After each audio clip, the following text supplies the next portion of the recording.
Welcome to Bangladesh, a land of breathtaking beauty and rich natural diversity.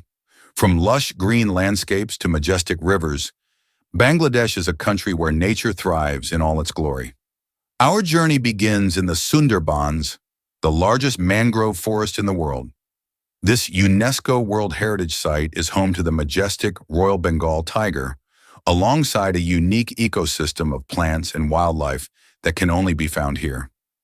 Bangladesh is known as the land of rivers, with over 700 rivers crisscrossing the country. Life flows along these rivers as they provide sustenance and beauty, making the waterways a vital part of the daily life and culture. Next, we travel to the rolling hills of Sylhet, where endless green tea gardens stretch across the horizon. The tranquil beauty of the tea estates captivates the senses, offering a peaceful retreat for anyone who visits. Along the southern coast lies Cox's Bazar, the longest natural sea beach in the world. With golden sands and the soothing sound of waves, this coastline is a place of serenity, where the ocean meets the sky in endless harmony.